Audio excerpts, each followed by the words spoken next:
Bom, então vamos continuar o nosso curso de execução penal. Nós estamos na parte 3. Para quem perdeu as partes anteriores, nós falamos em progressão, regressão, prisão, albergue domiciliar. Estamos aqui justamente na autorização de saída. Bom, quais os requisitos especiais para a autorização de saída? Nós temos aqui o prazo de não pode exceder 7 dias, podendo esse prazo ser renovado por mais de 4 vezes no decorrer do ano. Então são 7 dias e você pode pedir a autorização de saída 4 vezes ao ano. Então, só para a gente situar aqui o aluno. Entrega segunda-feira, a secretaria hoje não está funcionando, tá? Ok. Eu vou aqui explicar. Você tem 7 dias para cada autorização de saída e você tem 4 vezes ao ano, né?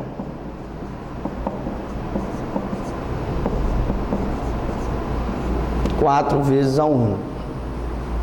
Então, 7 vezes 4, 28. Você tem 28 dias.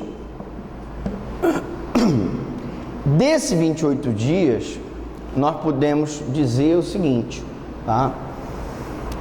Se o teu curso profissionalizante for de 14 dias, você usando 14 dias para um curso, você só tem 14 dias, ou seja, você tem 7 dias, por exemplo, para ir para o Dia das Mães, e você vai ter mais 7 dias para ir para o Natal. E acabou, porque se são 28 dias por ano, dividido em 4 vezes de 7 dias, se você usou 14 dias, você só tem direito a mais 14 dias. Dividido, você pode ir 7 dias para o Natal e 7 dias para o Dia das Mães. De modo que a lei é clara, você só tem 7 dias durante 4 vezes ao ano. Que você pode escolher a data que você vai usufruir. Lembrando que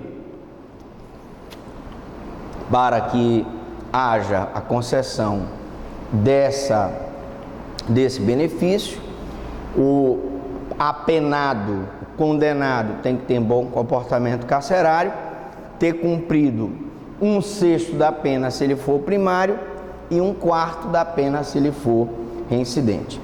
Aí eu tenho aqui uma exceção. No caso de frequência a cursos, este prazo será o necessário para a frequência do curso. Então, eu expliquei, se o curso ele tiver 14 dias, você usa dos 28 os 14 dias para o curso, você vai frequentar um curso de 2 semanas, e os outros 14 dias você divide para 7 dias para o Natal, para ficar com a sua mãezinha, e 7 dias também para ficar com a família lá no Dia das Mães. Requisitos especiais. Essa saída temporária é executada sem escolta policial. Nós já vimos que a permissão de saída ela é feita com escolta. Se o preso for para um atendimento médico ou para um atendimento odontológico ou para visitar o irmão que faleceu, ele vai nesse velório e fica durante 1 hora e os policiais ficam com ele. Ele está lá escoltado. Aqui não, que ele sai do presídio, passa 7 dias com a família e ele tem que voltar, porque aqui se prega o senso de disciplina e autorresponsabilidade do preso. A saída temporária pode ser revogada se ele não cumprir as exigências legais. Hipótese de revogação da saída temporária. Vamos lá. Professor Franklin, quando é que a saída temporária pode ser revogada? Quando o sentenciado praticar fato definido como crime doloso, não há necessidade de sentença. Então imagine, por exemplo, que o cidadão sai da cadeia para passar o Natal com a sua família, para passar o Dia das Mães com a sua mãezinha, e ele, ao sair, ele volta a praticar crimes, volta a roubar, volta a matar. Nesse caso, evidentemente, que será revogada a saída temporária. Atenção, ele fala em crime doloso.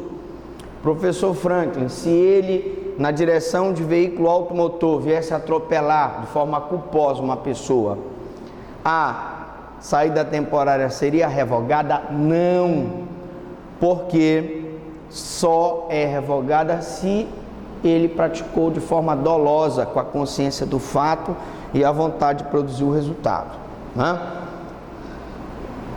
Hipótese de revogação da saída temporária: cometimento de falta grave pelo sentenciado. As faltas graves estão descritas no artigo 50 da Lei de Contravenções Penais. E o que seria essa falta grave? Por exemplo, ele tenta fugir da cadeia, é considerado falta grave.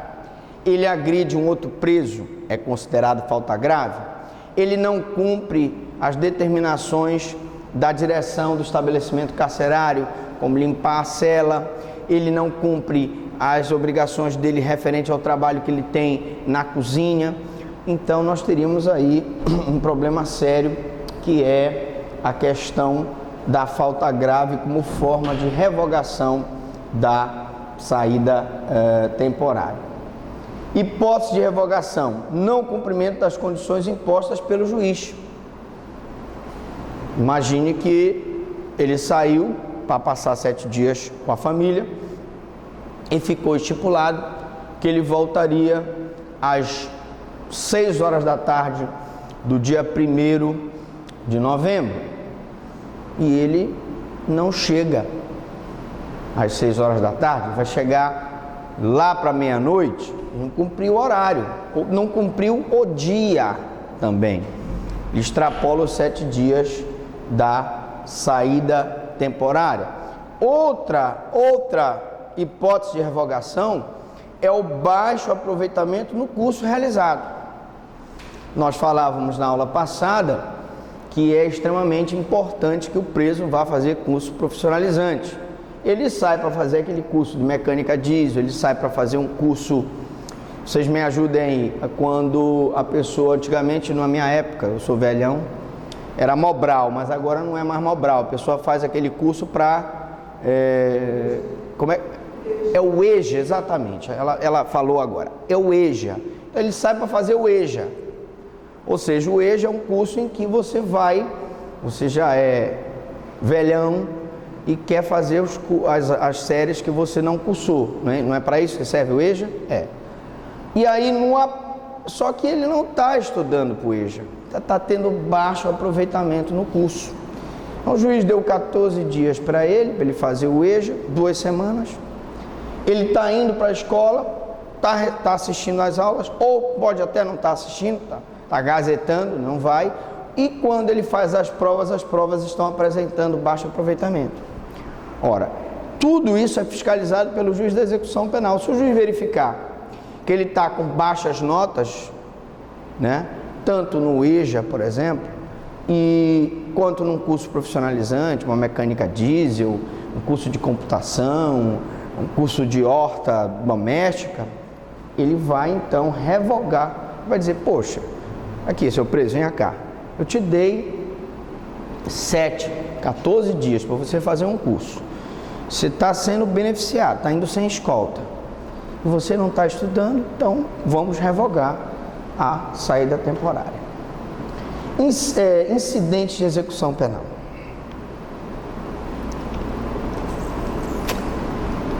Então, nessa aula nós falamos sobre progressão, regressão, prisão domiciliar, né, permissão de saída, saída temporária, e agora nós vamos entrar no incidente de execução penal. Bom, incidente é tudo aquilo que incide sobre a execução penal. Em tese, tudo que nós falamos nesse curso de execução penal incide sobre a execução penal. o livramento condicional, o sursi, a detração, a remissão, a saída temporária, permissão de saída, prisão domiciliar, a progressão de regime, a regressão de regime, todos esses institutos incidem sobre execução. Todavia, por uma questão doutrinária, nós temos como incidentes de execução penal propriamente ditos a conversão. O que é a conversão?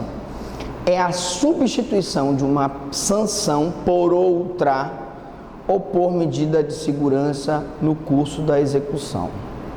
A conversão, também chamada permuta, né? Ela é a substituição. Então, tu foste condenado a uma pena privativa de liberdade, ela vai ser substituída por uma restritiva de direito. Tu foste condenado a uma pena restritiva de direito, ela vai ser substituída por uma pena de multa. Tu foste condenado a uma pena restritiva de direito, ela vai ser substituída por uma medida de segurança. Então, essa é a conversão. É feita pelo juiz de execução penal, porque as conversões, elas pressupõem decisão judicial, tá? Então, vamos lá. Conversão, artigo 180. A pena privativa de liberdade não superior a 2 anos poderá ser convertida em restritiva de direito desde que. Então vamos lá, vamos colocar aqui. Posso apagar aqui? Geralmente ele pode converter para uma pena mais branda, ou se ele não souber ser beneficiado com... Obrigado aqui pela... Se ele não souber ser beneficiado pela pena mais branda, ele pode ser punido. Pode sair de um regime mais brando para um regime mais grave. Vamos lá.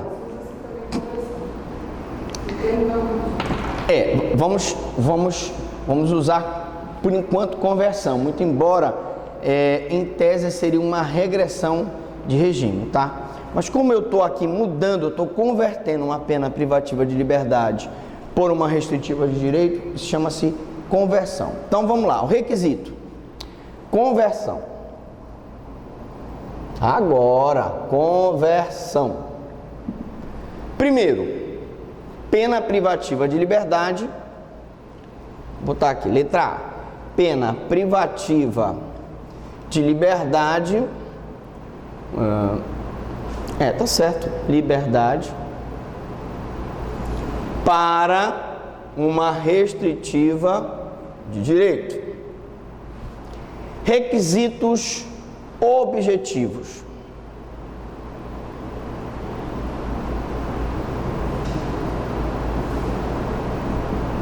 Requisitos objetivos.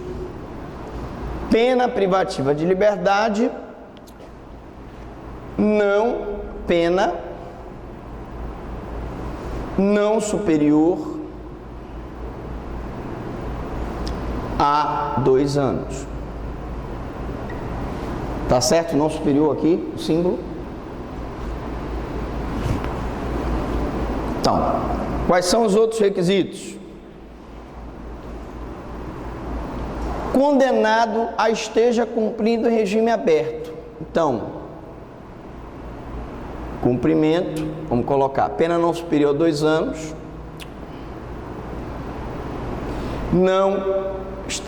Ou seja, esteja em regime aberto. Então preste atenção, vocês entenderem. Se a pena dele não é superior a 2 anos, em regra, ele já vai estar em regime aberto. Porque para ele estar no regime semiaberto, a pena teria que ser maior que 4 anos. E para ele estar no regime fechado, a pena teria que ser maior que 8 anos. Então, se a pena dele não é superior a 2 anos, em regra ele estaria em regime aberto, salvo numa hipótese em que ele apresentasse periculosidade e que o juiz da execução achasse necessário ele cumprir a pena em regime mais rigoroso, como o semiaberto ou até o fechado, tá? Segundo, tenha cumprido pelo menos 1/4 da pena. Então, cumprimento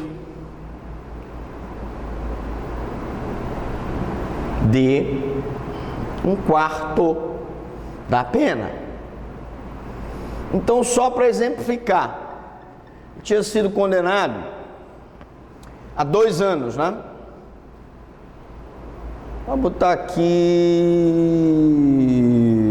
deixa eu ver, 24, 20 meses, daria 1 ano e 8 meses, né? 1 ano e 6 meses. 1 ano e 6 meses. 1 ano e 6 meses, 12 meses daqui, mais 6 daqui, eu teria o quê? 1 ano e teria 18 meses. Certo? 18 meses. Não, mas eu quero 20 meses para ficar um cálculo. Vamos botar o quê? 1 ano e 8 meses e aqui 1 ano e 8 meses. E aqui eu teria 20 meses. Para ficar o cálculo correto. Apertar. Alright. Então 20 meses, né? Pronto. Ora, 20 meses de pena, 1 ano e 8 meses de pena, 1/4 disso aqui, que seria o quê? 5 meses. Então, para ele ter direito à conversão da pena privativa de liberdade para a restritiva de direito, além da pena não ser superior a 2 anos, ele teria que estar em regime aberto e ter cumprido 1/4 da pena, que se fosse 1 ano e 8 meses, 20 meses, ele teria que ter cumprido pelo menos 5 meses. Deu para entender isso? Tranquilo? Vamos acompanhando devagar. E os antecedentes, a personalidade do condenado indiquem ser a conversão recomendável. Esse aqui, gente, é o requisito subjetivo, ó. É o requisito subjetivo, que são as circunstâncias judiciais do artigo 59 do Código Penal.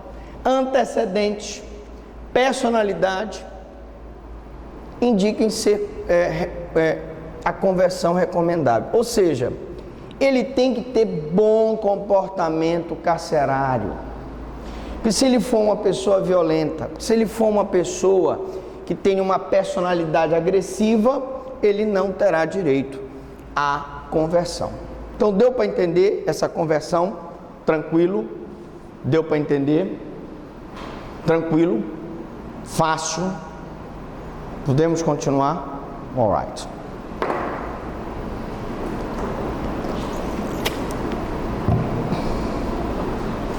Espécies de conversão: pena privativa de liberdade pela restritiva de direitos. Então eu tenho uma pena privativa de liberdade pela restritiva de direito, nós acabamos de ver aí, tá? Ocorre quando substitui-se a pena de reclusão ou detenção em regime aberto por uma pena alternativa de prestação pecuniária, né? Quais são as penas restritivas de direito? Prestação pecuniária, perda de bens e valores, prestação de serviços à comunidade ou entidades públicas, interdição temporária de direito ou limitação de final de semana. Dá um exemplo de cada uma. Prestação pecuniária: o condenado paga uma pena como forma de indenização à vítima, à família da vítima. Perda de bens e valores: ele perde aqueles bens ou aquele valor que ele tinha no banco para o Estado. Prestação de serviço à comunidade: ele vai prestar serviço no hospital, se ele tem formação de auxiliar de enfermagem ou enfermagem, ele vai prestar serviço em escola, se ele é, por exemplo, do serviço social, ou psicólogo. Interdição temporária de direito, se, por exemplo, ele é um médico, praticou uma lesão corporal no exercício da medicina, ele pode perder temporariamente o direito de exercer a medicina. Ou limitação de final de semana, ele vai para a casa do albergado, lá ele fica assistindo durante os finais de semana palestras ressocializadoras. Então eu posso converter a pena privativa de liberdade em restritiva de direito nessas hipóteses aí. Pena não superior a 2 anos, requisito objetivo, regime aberto, cumprimento de 1/4 da pena. No requisito subjetivo é o bom comportamento carcerário, o cumprimento do artigo 59, que são as circunstâncias judiciais, ou seja, eu teria que ter a personalidade dele e o bom comportamento dele no cumprimento da pena. Bom, requisitos: pena privativa de liberdade não superior a 2 anos, está aí. Sentenciado que está em regime aberto, está aí. Cumprimento de 1/4 da pena por parte do sentenciado, está aí. Esses são os requisitos objetivos, tá? Pena não superior a 2 anos, sentenciado em regime aberto, cumprimento de 1/4 da pena. Requisitos subjetivos: condições favoráveis do sentenciado, personalidade e comportamento. Se ele tem uma personalidade pacífica, se ele tem um comportamento, um bom comportamento durante o cumprimento de pena, ele tem o direito ao benefício. É necessário o preenchimento de todos os requisitos, pois eles são cumulativos. É uma pergunta que me fazem, né? Quando a gente dá esse curso de execução penal. Professor Franklin, mas ele precisa cumprir tudo isso aqui? Sim, porque os requisitos são cumulativos. Ou seja, não adianta a pena dele ser inferior a 2 anos, não adianta ele estar em regime aberto, não adianta ele cumprir 1/4 da pena se ele não tem um bom comportamento carcerário. Não vai ter direito. Então são cumulativos, tá? Também não adianta ele ter bom comportamento carcerário, a pena dele não ser superior a 2 anos, ele está em regime aberto, se ele não cumprir 1/4 da pena. Então ele precisa de todos os requisitos. Vamos falar agora de uma outra conversão. Pena privativa de liberdade pela medida de segurança. Então, professor, o cara está lá cumprindo uma pena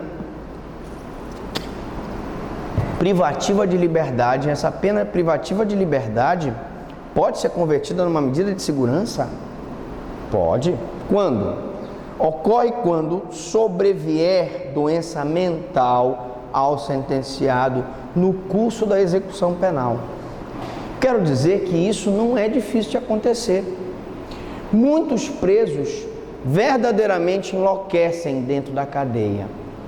E se ele começa a apresentar doença mental, assim como antes da condenação, se ele apresentasse doença mental, né, ele teria que ser condenado a uma medida de segurança ou de internação, se a pena fosse por um crime, se o crime praticado por ele fosse apenado com reclusão, ou de tratamento ambulatorial, se o crime praticado por ele fosse apenado com detenção.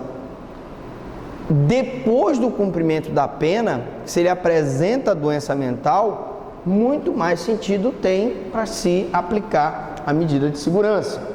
Então, olha só, a lei não prevê regime, pena, cumprimento parcial da pena. A medida de segurança dura por tempo indeterminado até que cesse a periculosidade do sentenciado. Senhores, isso aqui é relativo. Por quê? Existe entendimento, e isso é pacífico, na doutrina e na jurisprudência, de que o cumprimento da medida de segurança não pode exceder o prazo de 30 anos. Assim como o cumprimento da pena no Brasil não pode exceder o prazo de 30 anos, o cumprimento da medida de segurança não pode exceder o prazo de 30 anos.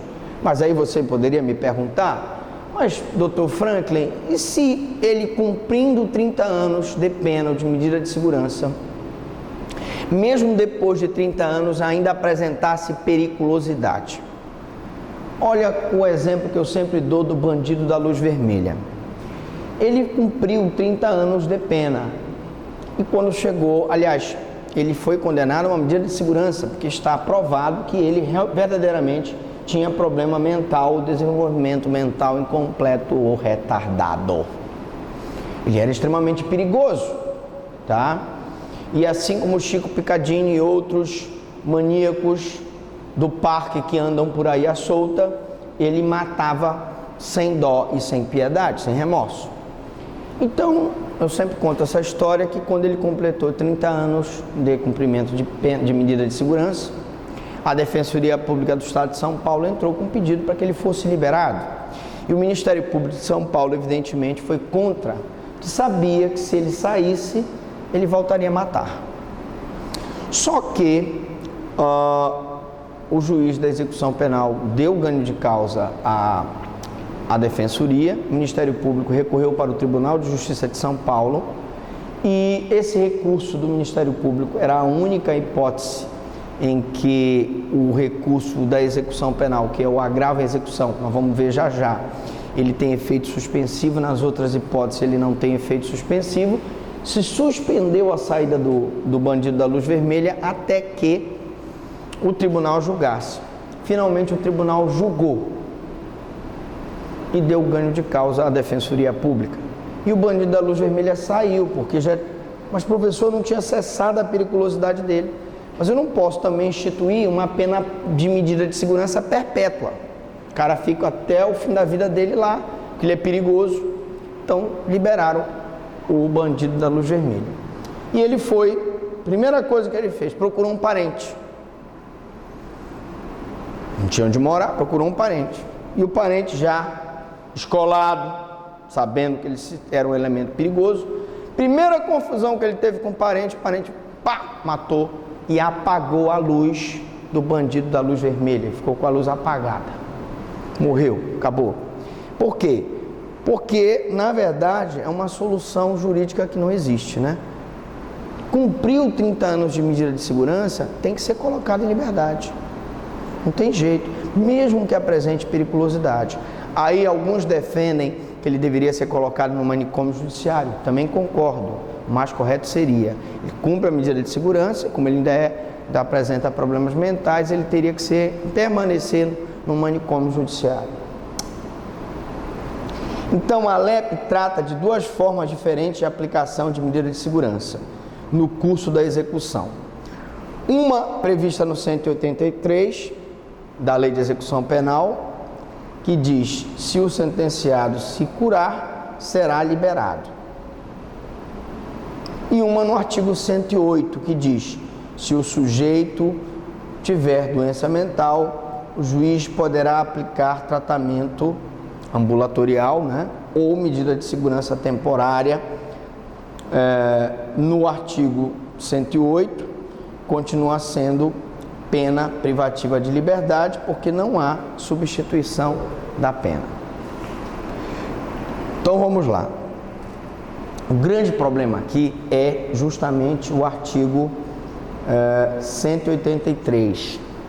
Se o sentenciado se curar, será liberado. Por quê, professor? Porque imaginemos que o cidadão ele começa a apresentar problemas mentais dentro do cárcere e ele tem a pena privativa de liberdade dele convertida em medida de segurança. E aí ele passa a receber um tratamento ambulatorial ou mesmo passa a ser tratado no manicômio judiciário, onde ele vai ser encaminhado a um psicólogo, a um psiquiatra, faz um tratamento à base de medicamentos e fazendo um tratamento à base de medicamentos, ele apresenta a cura, ele fica curado. E se ele ficar curado já estando em medida de segurança, ele tem que ser liberado. Porque se a doença mental cessou, cessou também a periculosidade, não tem motivo mais para que ele fique preso, detido, mediante cumprindo medida de segurança. Até aqui tudo bem, maravilhoso, mas raciocinem comigo. Se um advogado de má fé,